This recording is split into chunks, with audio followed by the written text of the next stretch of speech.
आपने जो बातें कही उसमें एक चीज जो ऑपोजिशन पार्टीज का कहना है, उनका ये कहना है कि विस्तार तो हो ही रहा है लेकिन धीरे धीरे हमें विलुप्त करने की कोशिश की जा रही है। सबसे जो बड़ा एग्जाम्पल है वो है अभी पिछले दिनों जो हुआ। अरविंद केजरीवाल का कहना है कि मैं तो शहीद भगत सिंह का बेटा हूँ, सूली पे चढ़ाना हो, फांसी पे चढ़ाना हो, जेल भेजना हो, भेज दो।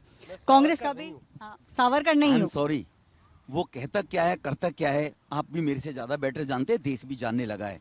वो अगर ये कहता है, सावरकर जी का एग्जाम्पल देता है, वो जेल चला गया तो प्रशांत भूषण को आने के बाद सबसे पहले लताड़ा, 2 दिन के लिए मुश्किल से जेल गया था। और माफी मांगने वालों में देश की राजनीति में सबसे बड़ा कोई अगर नेता है तो अरविंद केजरीवाल है। जेटली साहब से माफी मांगी, गडकरी साहब से माफी मांगी, मेरे पास ऑफर आई माफी मांगने के लिए, मैंने कहा नहीं मैं तो नहीं इस व्यक्ति को माफ कर सकता हूं। जब मैंने उसके खिलाफ डिफॉर्मेशन के खिलाफ, आप ही के लीडिंग चैनल पर उसने मेरे बारे में टिप्पणी की थी कि मेरे खिलाफ मुकदमे दर्ज है और अदालत ने उसको जमानत पर छोड़ा था जी। तो इसीलिए अगर वो माफी मांगने की बात आए तो आप तो कहां जेल की और कहां सावरकर जी का बराबरी करेंगे, जिसका पूरा खानदान सेल्यूलर जेल में, भाई भी भाभी भी, पता नहीं सर 2-2 3-3 साल तक सेल्यूलर जेल में थे। आपने तो 2-3 के अंदर ही प्रशांत भूषण को किक आउट कर दिया था, जबकि प्रशांत भूषण ने राजनीति की थी कि तू जेल जाएगा तो सिंपैथी तेरे खिलाफ होगी, तेरे साथ होगी। इसीलिए केजरीवाल के मुंह से बातें शोभा नहीं देती है। केजरीवाल ने कहा था मेरे 2 बच्चों की कसम कांग्रेस के साथ नहीं जाऊंगा। केजरीवाल ने कहा 2019 में कांग्रेस से गठबंधन कर लो, गठबंधन कर लो, मैं कांग्रेस से गिड़गिड़ा रहा हूं। ये केजरीवाल के शब्द आपके चैनल पे होंगे। तो केजरीवाल की बात और कुत्ते चले बारात, हमारे कहावत कही जाती है। चलिए, केजरीवाल पे तो मैं बाद में बात करूंगा, लेकिन रमेश जी, आपने आदिवासी महिला घोषित की, अपोजिशन ने पहले यशवंत सिन्हा को जो है उम्मीदवार बना दिया था, लेकिन ममता बनर्जी जिस पार्टी से यशवंत सिन्हा आते हैं वो ये कहती है कि अगर हमको पहले मालूम होता तो हम द्रौपदी मुर्मू का समर्थन कर देते। जो ममता बनर्जी हर समय, उनको ये लगता है कि बीजेपी उनकी राजनीति को खत्म करना चाहती है, वो आपके समर्थन की बात करती हैं। देखो, बीजेपी किसी की राजनीति खत्म नहीं करना चाहती, अपने कुकर्मों से सब स्वयं समाप्त हो रहे हैं। बीजेपी इस राष्ट्र के अंदर पार्टीशन भारत के होने के बाद और तुष्टीकरण की जो राजनीति करेंगे और बहुसंख्यक समाज को अपमानित करने का प्रयास करेंगे इस देश के अंदर, और तुष्टीकरण की राजनीति, कांग्रेस की स्टेटमेंट आते हैं कि देश के इंफ्रास्ट्रक्चर पर, देश के सिस्टम पर एक विशेष समुदाय का अधिकार होना चाहिए। ये कौन सा तरीका है, मेरी समझ से बाहर आ रहा है। पूरी दुनिया में कभी कहा है? ममता बनर्जी भी उसी कांग्रेस के डीएनए से निकली हुई है। तो ममता बनर्जी ये ना बूझे कि उनके अंदर भी वही संस्कार है जो कांग्रेस के संस्कार थे।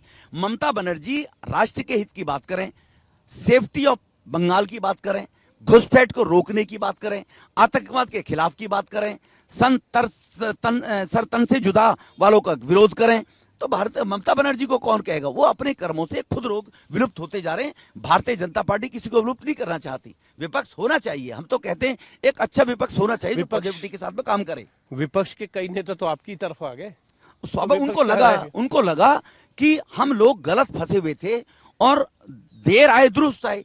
जब लोगों को सुदबुद्धि आती है कि वास्तव में उस जगह पे गलत थे तो लोग ठीक जगह आने का हर आदमी प्रयास करता है। एक सवाल है, इस पूरे राष्ट्रपति चुनाव में आपकी जो उम्मीदवार थी, अब महामहिम होने के लिए ये कहूं कि हो चुकी हैं, क्योंकि ओज सोरेन रह गई है, उनको 64.03% वोट मिला।